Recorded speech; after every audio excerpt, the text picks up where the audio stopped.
بھائیو تفصیل میں جانے سے پہلے میں تمہیداً کچھ باتیں عرض کر دوں کہ صحیح بخاری میں حدیث ہے انٹرنیشنل نمبر کے مطابق 6474 اور مشکات میں بھی موجود ہے 4812. بخاری میں 6474, مشکات میں 4812. بڑی مشہور حدیث ہے کہ امام کائنات سید الاولین والآخرین شفیع المذنبین رحمت للعالمین سیدنا و مولانا امام اعظم محمد رسول اللہ صلی اللہ علیہ وآلہ وسلم نے ارشاد فرمایا جو شخص مجھے 2 چیزوں کی گارنٹی دے دے، ضمانت دے دے، نمبر 1 اپنی زبان کی اور نمبر 2 اپنی شرمگاہ کی، تو میں محمد صلی اللہ علیہ وسلم اسے جنت کی ضمانت دیتا ہوں. بہت بڑی ضمانت ہے، جنت کی گارنٹی. آپ صلی اللہ علیہ وسلم نے فرمایا مجھ سے لے لو اگر تم اپنی زبان کی اور اپنی شرمگاہ کی حفاظت کرنا. لہذا یہ شرمگاہ کی حفاظت کے پوائنٹ آف ویو سے آج میری باقی ساری ڈیٹیل گفتگو موجود اس حوالے سے انشاءاللہ ریکارڈ ہوگی. ادھر جتنے بھی بھائی موجود ہیں تقریباً 80 کے قریب لوگ اس حق بات کو لوگوں تک پہنچائیں، اور ویڈیو میں تو الحمدللہ ہزاروں لوگوں تک یہ چیزیں پہنچتی ہیں اور انشاءاللہ پہنچیں گی. تو میں ان سے بھی ریکویسٹ کروں گا کہ چونکہ اب یہ تھوڑی سینسٹیو گفتگو ہے، ظاہر ہے کہ سیکس کے اوپر جب بھی ڈسکشن ہوگی تو ایک سینسٹیو ایشو ہوتا ہے، اور میں نے وہ اس کے سینسٹیوٹی کو پریزنٹ کرنے کے لیے یہ ریڈ کلر کا پیچھے بیک گراؤنڈ لگایا تاکہ جب لیکچر سامنے آئے تو مجھے بھی یاد آ جائے کہ یہ وہ سینسٹیو لیکچر ہے. تو اب ظاہر ہے کہ یہ لیکچر ہر مسلمان مرد و عورت کی ضرورت ہے، تو میں اس کانٹیکسٹ میں ریکویسٹ کروں گا کہ اس لیکچر کو جو لوگ ویڈیو کے وساطت سے دیکھیں گے یا بعد میں ریکارڈنگ کے بعد کسی کو دکھانا چاہیں تو اس میں ایک ریکویسٹ یہ ہے کہ فیملی کے ساتھ بیٹھ کے اس ویڈیو کو نہ دیکھیں. لڑکے جو ہیں وہ لڑکوں میں بیٹھ کے دیکھیں، لڑکیاں لڑکیوں میں بیٹھ کے دیکھیں، تاکہ اس حوالے سے کوئی ایشو نہ ہو. بعض اوقات ایسے الفاظ ظاہر ہے وہ مطلب آئیں گے، وہ الفاظ میرے کوئی ذاتی تو نہیں ہے، وہ تو on the behalf of God and his prophet صلی اللہ علیہ وسلم ہم بیان کر رہے ہیں. وہ ساری چیزیں اللہ اور اس کے رسول صلی اللہ علیہ وسلم نے بیان کی ہیں، تو ان کو بیان کرنے میں کوئی حرج نہیں ہے. اور آج آپ کو احادیث کی سینسٹیوٹی سے اندازہ ہوگا کہ یہ کتنا اہم ترین مسئلہ ہے، اور خصوصاً آج کل جبکہ سوشل میڈیا کا فتنہ مسلمانوں کو اپنی لپیٹ میں لے چکا ہے، جو کہ اونلی پریکٹسنگ ریلیجن ہے آن دا فیس آف ارتھ اسلام، ان کو بھی اب اس اعتبار سے مسلمانوں کو بھی اس بے حیائی کے فتنے میں ڈالا جا رہا ہے. تو آج کل تو لوگوں کے پاس کتابیں پڑھنے کا ٹائم نہیں ہے، علماء کی تقریروں کا ٹائم نہیں ہے، ویسے بھی وہ اس قسم کی باتیں بچارے پبلک کے ڈر سے کرتے بھی نہیں ہیں. تو بہرحال یہ چیزیں ریکارڈنگ میں آئیں گی تو انشاءاللہ ہزاروں لاکھوں لوگوں کے لیے ہدایت کا سبب انشاءاللہ بنے گی. ہم اللہ تعالیٰ سے دعا کرتے ہیں کہ اللہ تعالیٰ حق بات کہنے کی اور اس پہ عمل کرنے کی توفیق عطا فرمائے. بھائیو یہ جو سورۃ المومنون کی 11 آیات شروع کی آئیں، ان میں 3 آیات آیت نمبر 5، 6 اور 7 میں جو سیکس کا ڈسپلن ہے اسلام کا اس کے اوپر ایمفسائز کیا گیا. اعوذ باللہ من الشیطان الرجیم والذین هم لفروجہم حافظون. اہل ایمان کی نشانی یہ ہے کہ وہ اپنی شرمگاہوں کی حفاظت کرتے ہیں، اور پھر ساتھ ہی ارشاد فرمایا گیا 2 ایکسیپشنز ہیں، الا علی ازواجہم، سوائے اپنی بیویوں کے، او ما ملکت ایمانہم، یا پھر ان کے ہاتھ کا مال جو کنیزیں ہیں، لونڈیاں ہیں وہ، فَإِنَّهُمْ غَيْرُ مَلُومِينَ، تو پھر اس معاملے میں بے شک ان کے اوپر کوئی گرفت نہیں ہے. فَمَنِ ابْتَغَىٰ وَرَاءَ ذَلِكَ، اور جو کوئی ان 2 راستوں کے علاوہ کوئی بھی راستہ اختیار کرے گا، کوئی بھی تیسرا راستہ، فَأُولَٰئِكَ هُمُ الْعَادُونَ، تو ایسے لوگ اللہ کی حدوں سے پھلانگ جانے والے ہیں، اللہ کی حدوں کو توڑنے والے ہیں. وَلِعَوْذُ بِاللَّهِ تَعَالَى. بھائیو ان آیات سے بالکل واضح ہو گیا کہ اہل ایمان کی شرمگاہوں کا جائز استعمال صرف اپنی بیویوں اور اپنے ہاتھ کا مال لونڈیوں اور کنیزوں کے ساتھ ہے، جو جنگی قیدی ہوتی ہیں، اور وہ بھی سب عورتیں نہیں، ایسی عورتیں کہ جو جنگ میں مسلمانوں کے ساتھ لڑنے کے لیے آئی ہوتی ہیں. اب یہ ایک ڈیٹیل سے الگ ٹاپک ہے، چونکہ یہ ابسلیٹ ہو چکا ہے اس وقت کافی حد تک یہ معاملہ، اس لیے لونڈیوں کے حوالے سے میں آج ڈسکشن نہیں کروں گا اس پہ، تو علیحدہ سے پھر 1.5-2 گھنٹے چاہیے. بہرحال کسی کو شوق ہو تو اس حوالے سے ایکسکلوسیو کام، امت لیول کا کام ایک شخص نے کیا ہے اور وہ ہے مولانا مودودی رحمہ اللہ المتوفا 1979 عیسوی. انہوں نے اپنی ینگ ایج میں جب ان کی عمر صرف 22 سال تھی, میری الحمدللہ اس وقت 39 سال ہونے والی ہے اور لیونر ایئرز کے اعتبار سے 40 سال ہو چکی ہے. 22 سال جس وقت ان کی عمر تھی انہوں نے کتاب لکھی الجہاد فی الاسلام, جس پہ تقریر ڈاکٹر اقبال نے لگائی تھی, اور انہوں نے کہا کہ یہ شخص مستقبل میں مسلمانوں کو لیڈ کرے گا, اور واقعی لیڈ کیا.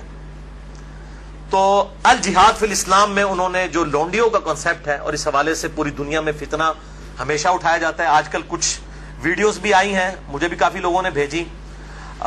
ایک وہ غیر مسلم ہے, اس وقت مرتد ہو چکا ہے, مسلمان تھا 16 سال تک وہ مسلمان رہا, اس کے بعد وہ ارتداد کا شکار ہوا اور اس نے مسئلہ ہی یہ لونڈیوں والا اٹھایا ہے. حالانکہ وہ بالکل آؤٹ آف کانٹیکسٹ, کچھ چیزیں کچھ اور ہیں, ان کو بگاڑ کے پیش کیا جاتا ہے. بہرحال الجہاد فی الاسلام پڑھیں مولانا مودودی کی کتاب. اس حوالے سے جو ایران کے اہل تشیع نے فتنہ اٹھایا ہے نکاح متع کا, یا سعودی عرب کے اہل سنت علماء کی طرف سے, اہل حدیث کی طرف سے, یہ میں سعودیہ کے اہل حدیث کی بات کر رہا ہوں, باقیوں انڈیا پاکستان بنگلہ دیش کے اہل حدیث کی بات نہیں کر رہا, انہوں نے نکاح مسیار کے نام سے, آپ نام ہی دیکھیں نکاح مسیار, آسانی والا نکاح. نکاح متع, متع کہتے ہیں نفع اٹھانے والا, تو بالکل انہوں نے بس نام چینج کیا. بلکہ اگر مجھ سے پوچھیں تو نکاح مسیار جو ہے وہ نکاح متع سے بھی بدتر ہے. نکاح متع کے اندر تو نکاح کرتے وقت طے کیا جاتا ہے کہ میں تم سے 3 دن کے لیے یا 3 مہینے کے لیے نکاح کر رہا ہوں. نکاح مسیار میں مفتی اعظم سعودی عرب جو 66 سال تک رہے, ابن باز رحمہ اللہ, اللہ تعالیٰ ان کی غلطیاں معاف کرے کہ جو اتنا بڑا بلنڈر وہ کر کے گئے, انہوں نے یہ فتویٰ دیا کہ جو سعودیہ کے بچے پڑھنے کے لیے فارن ملکوں میں گئے ہیں تو وہاں جا کے عورتوں کے ساتھ شادیاں کر لیں, لیکن ان کو بتائیں نا کہ کتنے عرصے کے لیے رکھنا ہے, بس یہ کریں کہ جتنے عرصے کے لیے تعلیم ہے اپنے ذہن میں سوچ لیں کہ ان کے بعد طلاق دے دیں گے. حالانکہ نکاح کا مقصد تو خاندانی ایک نظام کو وجود بخشنا ہے, نہ کہ شہوت کی تسکین ہے. اس کو تو بڑا کنڈیم کیا گیا اسلام کے اندر. تو بہرحال انہوں نے کہا کہ جی وہ نکاح متع میں تو طے کیا جاتا ہے, نکاح مسیار میں جو ہے وہ ذہن میں سوچا جاتا ہے, غرر اور دھوکے والا معاملہ کیا جاتا ہے. یہ دونوں قطعاً حرام ہے. نکاح متع کسی حد تک موجود تھا, بخاری اور مسلم میں احادیث موجود ہیں, اور بخاری اور مسلم میں ہی مولا علی علیہ السلام سے احادیث موجود ہے کہ قیامت تک کے لیے یہ نبی صلی اللہ علیہ وسلم نے منع فرما دیا. تو یہ علماء یہود کا کردار ایسے علماء ادا کرتے ہیں, خواہ اہل سنت میں ہو خواہ اہل تشیع میں. جو اصحاب سبت والا معاملہ ہوا, مچھلیوں کے شکار والا, اس طریقے سے انہوں نے یہ جو ہے نکاح انٹروڈیوس کروائے ہیں. اس حوالے سے میرا ایک ایکسکلوسیو کلپ بھی ہے تقریباً 8 منٹ کا, وہ 50,000 سے زیادہ لوگ یوٹیوب پہ دیکھ چکے ہیں. اس کے علاوہ بھی بڑا عام ہوا میرا جو قرآنک لیکچر نمبر 52 تھا, 2011 میں ریکارڈ ہوا تھا, آج سے 5 سال پہلے. اس میں ایک کلپ کاٹ کے چڑھا ہوا ہے, آپ اگر لکھیں یوٹیوب پہ جا کر شیعہ کا نکاح متع اور سنی کے نکاح مسیار کی حقیقت, آپ یہ رومن میں لکھیں, بلکہ آپ شیعہ کا نکاح متع یہ لکھ دینا تو میرے ہی کلپ ٹاپ پہ کھلے گا, کیونکہ سب سے زیادہ کلپ وہی دیکھا گیا. تو میں نے اس کے اندر جو ہے وہ اس پوائنٹ آف ویو سے گفتگو کی ہے. آج میں اس کی ڈیٹیل میں نہیں جاؤں گا. بھائیو, ان 3 آیات کی روشنی میں سورۃ المومنون آیت نمبر 5 سے لے کر 7 تک بالکل اللہ تعالیٰ نے واضح طور پر فرما دیا کہ شرمگاہ کا استعمال ایک مسلمان مرد اور عورت میاں بیوی کے ریلیشن شپ میں یا لونڈیوں والے معاملے میں ہو سکتا ہے, اس کے علاوہ اس کی قطعاً اجازت نہیں, خواہ نکاح متع ہو خواہ نکاح مسیار ہو. تو بھائیو, جو شرمگاہ کا استعمال ہے صرف 2 صورتوں میں جائز ہے, اس میں سے بھی اب ایک صورت ہی پریکٹیکلی باقی رہ گئی ہے, وہ بیویوں کے ساتھ اور دوسرا لونڈیوں کے ساتھ. تو اس سے یہ چیز بھی اس کے اندر امپلائڈ ہے کہ اس کے علاوہ جتنی بھی چیزیں ہوں گی شرمگاہ کے استعمال کے پوائنٹ آف ویو سے وہ جائز نہیں ہوں گی. اور اس میں ٹاپ آف دا لسٹ چیز جو ہے وہ یہ مشت زنی والا ایشو ہے, جو نوجوان مردوں کے اندر ایک فتنہ پایا جاتا ہے ہینڈ پریکٹس کا, اس کی بھی حرمت اسی کے اندر امپلائڈ ہے. یعنی کوئی مرد جو ہے وہ اپنے ہاتھ سے منی نکالے اور اپنی شہوت کی تسکین کرے, وَلِعَوْذُ بِاللَّهِ تَعَالَى. اور اسی قسم کے ایشوز فیمیلز کے اندر بھی پائے جاتے ہیں, اس کی ڈیٹیل میں جانے کی ضرورت نہیں ہے, اشارتاً بات ہی کافی ہے. تو اسی کانٹیکسٹ میں بعض علماء کی طرف سے، آج کل کے کچھ جدید علماء ہیں ان کی طرف سے فتاوا اور کچھ بزرگوں کے فتاوا پیش کیے جاتے ہیں، وہ سب کے سب بے سند اور فضول قسم کے فتاوا ہیں. کوئی بھی فتوا جو کتاب و سنت کے واضح دلائل کے اگینسٹ ہوگا وہ قطعاً ایکسیپٹیبل نہیں ہوگا، خواہ وہ کسی بڑے سے بڑے امام کا ہو، بڑے سے بڑے فلاسفر کا ہو، بڑے سے بڑے عالم دین کا ہو. اور اسلام کا ایک مزاج ہے حیا کے پوائنٹ آف ویو سے، وہ ہر مسلمان کو پتا ہے، اس میں قطعاً کوئی گنجائش نہیں بنتی اس قسم کے کوئی برے فعل کی کہ کوئی شرمگاہ کے ساتھ اس طریقے سے کھیلے. تو یہ جو شرمگاہ والا معاملہ ہے اور مشت زنی والا جو ایشو ہے میرے بھائیوں، یہ نہ صرف حرام ہے، یا چلے کوئی احتیاط کے اندر الفاظ استعمال کریں تو مکروہ تحریمی، بلکہ یہ گناہ بھی ہے، اور گناہ کبیرہ زنا کی طرف لے جانے والا ہے.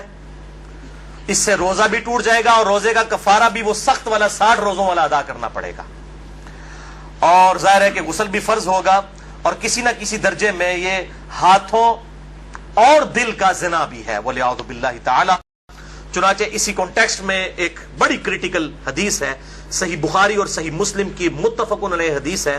صحیح بخاری میں 6612، صحیح مسلم میں 6754 اور مشکات میں بھی 86 نمبر پہ یہ حدیث موجود ہے کہ آپ صلی اللہ علیہ وسلم نے فرمایا کہ آنکھ کا زنا دیکھنا ہے، کانوں کا زنا سننا ہے، بے حیائی کی باتیں سننا، زبان کا زنا بولنا ہے، فحش گفتگو کرنا، ہاتھوں کا زنا پکڑنا ہے، ٹانگوں کا زنا چل کر جانا ہے، اور نفس تمنا اور آرزو کرتا ہے اور شرمگاہ اس کی تصدیق کر دیتی ہے والعیاذ باللہ تعالی.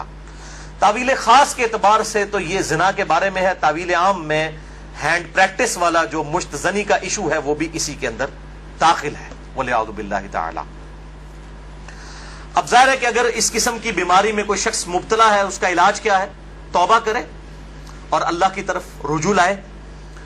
اور اللہ تعالیٰ نے اس حوالے سے ایک نیچرل پروسیس بھی رکھا ہوا ہے، یعنی مردوں کے لیے خصوصاً احتلام کا، نائٹ فال کا ایشو ہے کہ جو ایکسیسو اس طرح کی جو انسان کے جسم کے اندر مادے بنتے ہیں وہ آٹومیٹکلی ایک فزیکل فینومینا آف نیچر کے تحت نکل جاتے ہیں.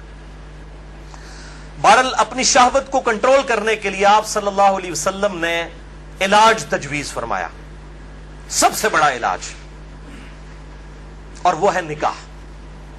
اور اگر نکاح نہ ہو تو پھر کیا علاج؟ اگر آج کل کے فلاسفرز اور ان جو سو کالڈ بزرگوں کے فتوے مانے جائیں تو وہ تو کہتے ہیں کہ جی آپ نعوذ باللہ جو ہے وہ مستزنی کر لیں، یہ علاج ہے. نبی صلی اللہ علیہ وسلم نے یہ علاج تجویز نہیں فرمایا. صحیح بخاری اور صحیح مسلم کی متفقن علیہ حدیث ہے، بخاری میں 5066 اور مسلم میں 3398 اور مشکات میں بھی موجود ہے 3080 نمبر.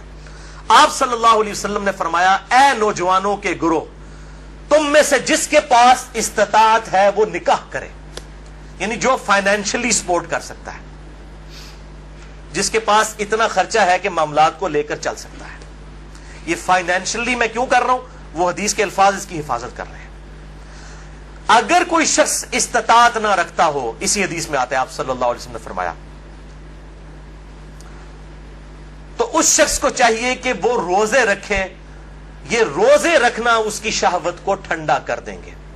اور اسی حدیث میں الفاظ ہیں کہ آپ صلی اللہ علیہ وسلم نے فرمایا، اگر تمہیں استطاعت ہو تو شادی کرو، نکاح کر لو. شادی کرنا نگاہوں کو نیچا کرتا ہے اور شرمگاہوں کی حفاظت کا ذریعہ ہے. اور جو شادی کی استطاعت نہ رکھے، یعنی فائنینشلی، یہ تو نہیں ہے کہ وہ نہ مرد ہے، نہ مرد ہوتا تو آپ صلی اللہ علیہ وسلم نکاح کا تو نہ کہہ رہے ہوتے. جو شادی کی استطاعت نہ رکھے وہ روزے رکھ لے. تو یہ بالکل کلیئر کٹ ہو گیا کہ صرف روزے رکھ کر اس حوالے سے شہوت کو کنٹرول کیا جائے گا اور کوئی سورس نہیں ہے. اور بھائیو، سوشل میڈیا کے اعتبار سے جو آج کل فتنہ اٹھا ہے، یعنی کمیونیکیشن گیپ ختم ہو چکا ہے. فیس بک، یوٹیوب کے ذریعے، یعنی پہلے زمانوں کے اندر تو اگر کوئی لڑکی لڑکا آپس میں کسی اعتبار سے رابطہ بھی کرنا چاہتے تھے تو کوئی رابطے موجود نہیں ہوتے تھے. لیکن سوشل میڈیا اتنا بڑا فتنہ ہے کہ کوئی غیر محرم مرد و عورت آپس میں رابطہ کر سکتے ہیں. اور میں اس پہ کہتا ہوں یہ اتنا بڑا فتنہ ہے کہ اس فتنے سے صحابہ کرام علیہم رضوان کو بھی نہیں گزرنا پڑا. ان پر قتال کی شکل کا فتنہ آیا. یہ فتنہ پنجابی والا نہیں ہے, یہ عربی والا ہے, آزمائش. لیکن بے حیائی کا جو طوفان بدتمیزی ہے, بلکہ صحیح سونامی جو ہے, اس کا عشر عشیر بھی صحابہ کے دور میں نہیں تھا. کیا اس دور کے اندر صحابہ باہر نکلتے ہوں گے تو 20 فٹ بائی 50 فٹ کی موبائل کمپنیوں کے اشتہارات لگے ہوتے تھے بے پردہ عورتوں کے؟ اور یہ سوشل میڈیا اور ٹی وی, اس کے جہاں پہ پازیٹیو یوز ہے, یہ نیگیٹو یوز والا جو معاملہ اس زمانے میں تو نہیں تھا. تو اس اعتبار سے غض بصر بہت ضروری ہے نگاہوں کی حفاظت کرنا. تو آپ صلی اللہ علیہ وسلم نے غض بصر کے لیے, نگاہوں کی حفاظت کے لیے, شہوت کو کنٹرول کرنے کے لیے نکاح تجویز فرمایا یا پھر روزے. اور میں ایک اور علاج تجویز کر دیتا ہوں اس حوالے سے, پھکی والا علاج اجتہادن. کیونکہ مجھے اکثر لوگ پوچھتے ہیں, کہتے ہیں جی روزے تو رکھے نہیں جاتے, جی مشکل ہے, گرمی اتنی ہے, وہ اسی لیے تو بتائے گئے ہیں. تو میں ان کو پھر ایک علاج تجویز کرتا ہوں, اینٹی وینم. کوبرا سانپ کاٹ دے تو اس کے وینم کا علاج اینٹی وینم سے ہوتا ہے, جو کوبرے کے زہر سے تیار ہوتا ہے. پھکی والا الزامی فلسفیکل آنسر. میں کہتا ہوں میرے بھائی مجھے کئی بار فون کرتے ہیں تو پھر میں ان کے ساتھ سیدھا ہو جاتا ہوں. پہلے تو ایک دم ان کے ہوش اڑ جاتے ہیں کہ یہ کیا کہہ رہا ہے, کہ جی بڑی کوشش کی ہے لیکن یہ بری عادت چھوٹتی نہیں ہے. میں کہتا ہوں جی بہت آسان طریقہ ہے میرے بھائی, روزانہ آپ نے 1 منٹ کے لیے صرف موم بتی کے اوپر نا, اس کے شعلے کے اوپر آپ نے ہاتھ ایسے رکھنا ہے 1 منٹ کے لیے. تو میں نے کہا انشاءاللہ آپ کی عادت چھوٹ جائے گی. کہتے ہیں جی 1 منٹ کون رکھ سکتا ہے؟ تو میں نے کہا میرے بھائی 1 منٹ آپ اس کی پریکٹس نہیں کر رہے تو آپ نے تو انشاءاللہ تعالی اس گناہ کی وجہ سے جلنا ہے جا کے دوزخ میں. تو آج سے پریکٹس شروع کریں. اور بخاری و مسلم کی حدیث ہے کہ جو آخرت کی آگ ہے وہ دنیا کی آگ سے 70 گنا زیادہ تیز ہے, اس میں تو تلا جائے گا. یہاں تو ہم صرف آپ کو مشورہ دے رہے ہیں کہ آپ موم بتی کے فلیم کے اوپر صرف ہاتھ رکھ کے 1 منٹ کی پریکٹس تو شروع کریں نا. تو کہتے ہیں نا جناب آگے دیکھی جائے گی جا کے, تو اللہم اجرنا من النار. تو یہ پریکٹس کرنی شروع کریں تو انشاءاللہ تعالی خود بخود صبر نصیب ہو جائے گا. اسی حوالے سے غض بصر جو ہے, نگاہوں کو نیچا کرنا, اور پردے کے حوالے سے میری ایکسکلوسیو گفتگو ہے. یہ جو ویلنٹائن ڈے کا بھی فتنہ اٹھا ہوا ہے, اس پوائنٹ آف ویو سے مسئلہ نمبر ہے 106. کالج اور یونیورسٹیز کے لڑکوں اور لڑکیوں کی ڈیٹس پہ ملاقاتیں اور پردہ اور بے حیائی سے متعلق صحیح احکام و مسائل اہل سنت پاک .com پہ, جسے شوق ہو تو وہ دیکھ سکتا ہے.